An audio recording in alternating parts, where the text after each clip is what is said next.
Hey, it's Todd Ault, and welcome back to Wall Street Words. And one of my favorite words of all time is smart money.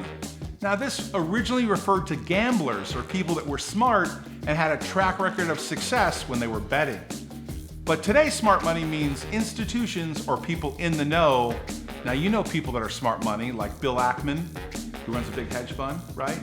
Or people like Warren Buffett or John Malone or Greg Maffei. These are people that are smart and control a large pool of capital, have a good track record, and usually have a pretty damn good reason why they're buying or selling something.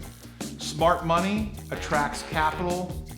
Institutions, individuals follow smart money all the time. They're mavens, they're people like Carl Icahn, Ron Perlman, that are smart about a transaction. They may have an edge, a competitive edge, information that otherwise you don't have. Now, it's not illegal to be smart money, but it's good to be smart money.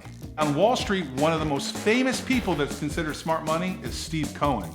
Some of you probably never heard of this guy, one of the best, most successful traders in the world. You've seen the movie Billions on Showtime. It's kind of tapered after Steve Cohen. He is for sure smart money, and he's skirted the edge a few times in legality, but he's also the new owner of the New York Mets baseball team. Today's word is smart money. Hey, thanks for watching Wall Street Words. Please subscribe and hit that bell below.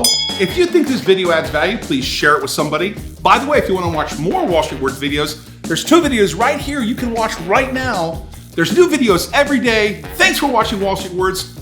Always great things happening here.